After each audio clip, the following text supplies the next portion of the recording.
आपण शुणुचंती व्यासवाणी। जनगण मन अधिनायक जय हे भारत भाग्य विधाता। पंजाब सिंधु गुजरात मराठा द्राविड उत्कल बंगा। विंध्य हिमाचल यमुना गंगा उच्छल जलधि तरंगा। तब शुभ नामे जागे तब शुभ आशीष मागे। गाए तब जय गाथा जनगण मंगलदायक जय हे भारत भाग्य विधाता। जय हे जय हे जय हे जय जय जय जय हे। या कुन्देन्दु तुषार हार धवला। या शुभ्रवस्त्रामृता। या वीणा वरदण्डमण्डितकरा। या श्वेतपद्मासना।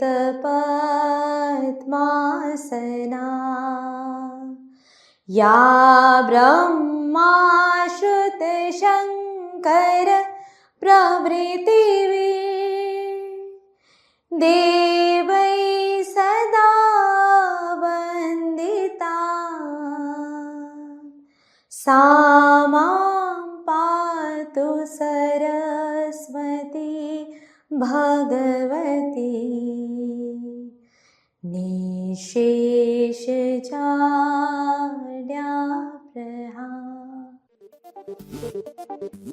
नमस्कार, व्यासवाणीर खबर सहित मु जागृति। प्रथमे मुख्य खबर। फकीरमोहन विश्वविद्यालय आईन विभाग पक्षरु साइबर अपराधर शीर्षक आलोचना चक्र अनुष्ठित।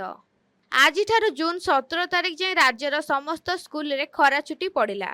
आज हेबाकु थिबा मुख्यमंत्री जन अभियोग शुणाणी कार्यक्रम प्रचंड ग्रीष्म प्रभाव पई बंद रहिछि। जनगणना को सफलता करिवा पई मन की बात माध्यम रे देशवासी को निवेदन कले प्रधानमंत्री। हर्मुज अवरोध न हटिबा पर्यंत कौनसी आलोचना हेबनी बोली अमेरिका को जणाइला ईरान। आतंकवादी आक्रमण रे पश्चिम आफ्रिका देश मालीर प्रतिरक्षा मंत्री मृत्यु।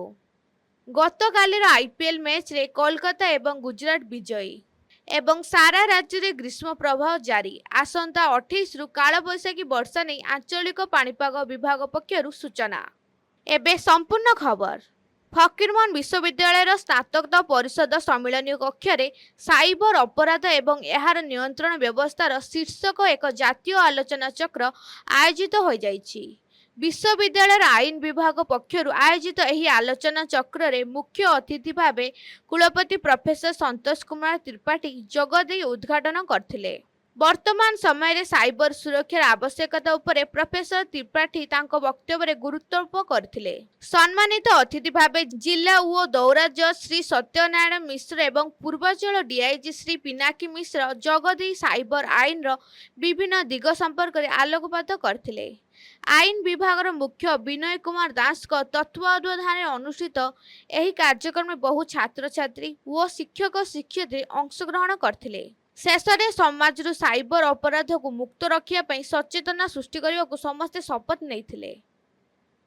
प्रबल ग्रीष्म प्रभाव दृष्टि रखी राज्य सरकार आज समस्त स्कूल रे खरा छुट्टी घोषणा करछंती। एही छुट्टी आसंता जून 17 तारिख पर्यंत चलिबो। पूर्वरु सकाळ स्कूल चलीथिबा बेले एबे पिलामानक स्वास्थ्य को प्राथमिकता देई एही निष्पत्ति निया जाइछि। प्रचंड ग्रीष्म प्रभाव कारण आज हेबाकु थिबा मुख्यमंत्री जन अभियोग शुणाणी स्थगित रखा जाइछि। भुवनेश्वर यूनिट 2 अशोकनगर स्थित पूर्वतन सरकारी प्राथमिक विद्यालय ठारे एही जनशुणाणी कार्यक्रम रहिथिला। ग्रीष्म प्रभाव को दृष्टि रखी स्थगित रखाजिबाको निष्पत्ति हेइछि।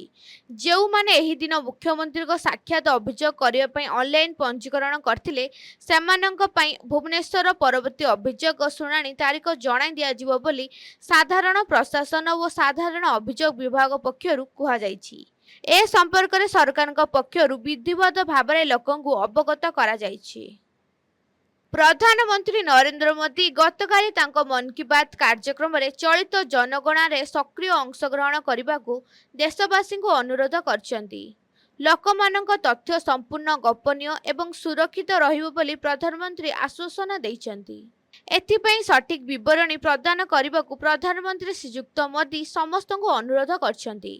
लोकमाने जेपर निज सेमानक सूचना ऑनलाइन अपलोड करि परिबे ताहार विकल्प मध्य रहिबो बोली से कहिसंती। गणनाकारी माने सेमानक बासगृह जिबार 15 दिन पूर्वरु एही सुविधा मिलिबो। प्रक्रिया समाप्ति परे व्यक्ति माने ईमेल किंबा मोबाइल रे एक स्वतंत्र आईडी पाई परिबे।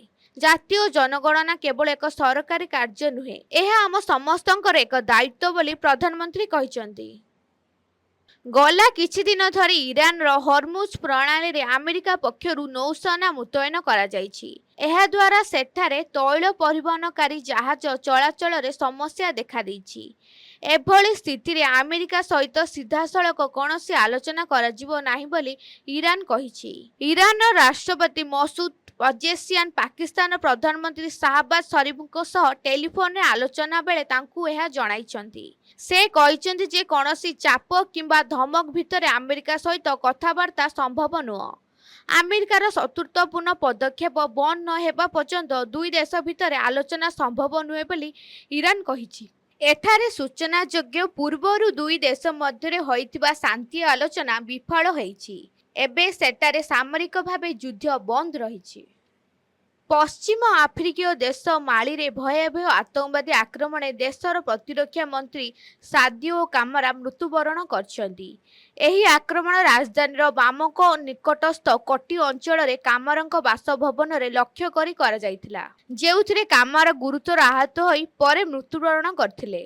खबर अनुसार अलकायदा सह संयुक्त आतंकवादी संगठन JNIM एवं टुआरगेक विद्रोही गोष्ठी मिसी एही समन्वय आक्रमण चलाइथिले।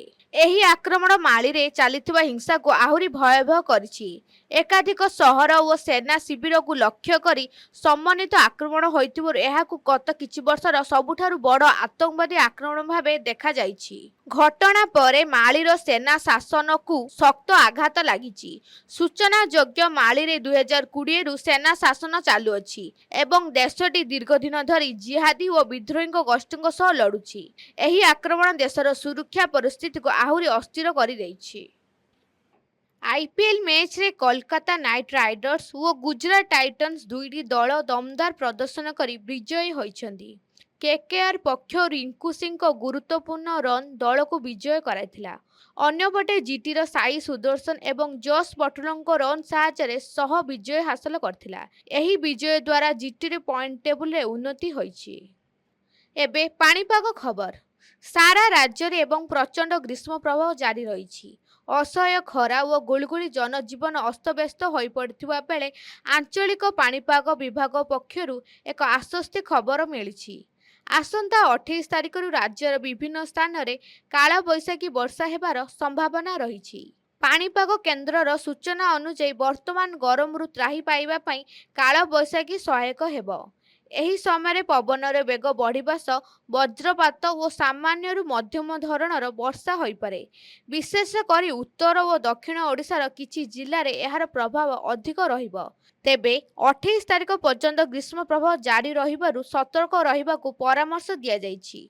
वर्षा परे तापमात्रा सामान्य ह्रास घटिबा सह लोकंकू गरमरु सामान्य मुक्ति मिलिबो बोली आशा करा जाइछि। एबे आसंतु सुनिबा आजिर स्वास्थ्यवाणी। एथिरे प्रचार करूचु खरा दिने निज स्वास्थ्यर जत्न किपरि नेबे। खरा दिन रे शरीर को अधिक झाल बही थाए, तेणु शरीर रे जलीय अंश बजाय रखिबा जरूरी। दिन को अति कम 3 रु 4 लिटर पानी पियंतु। ପାଣି ସହିତ ଦହି ସରବତ, ଲସି, ଲେମ୍ବୁ ପାଣି ଏବଂ ପଇଡ଼ ପାଣି ପିଇବା ସ୍ୱାସ୍ଥ୍ୟ ପାଇଁ ଅତ୍ୟନ୍ତ ଲାଭଦାୟକ। ଅଧିକ କଫି ବା ଚା ପିଅନ୍ତୁ ନାହିଁ କାରଣ ଏହା ଶରୀରକୁ ଶୁଷ୍କ କରିଦିଏ। ଗରମ ଦିନେ ହାଲୁକା ଏବଂ ସହଜରେ ହଜମ ହେଉଥିବା ଖାଦ୍ୟ ଖାଇବା ଉଚିତ।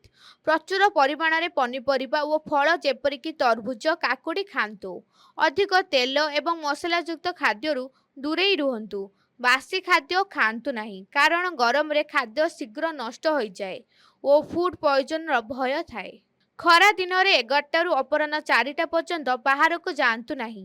ବାହାରକୁ ଗଲେ ଛତା, ଚଷମା ଏବଂ ମୁଣ୍ଡରେ ଅଦା ଗାମୁଛା କିମ୍ବା ଟୋପି ବ୍ୟବହାର କରନ୍ତୁ।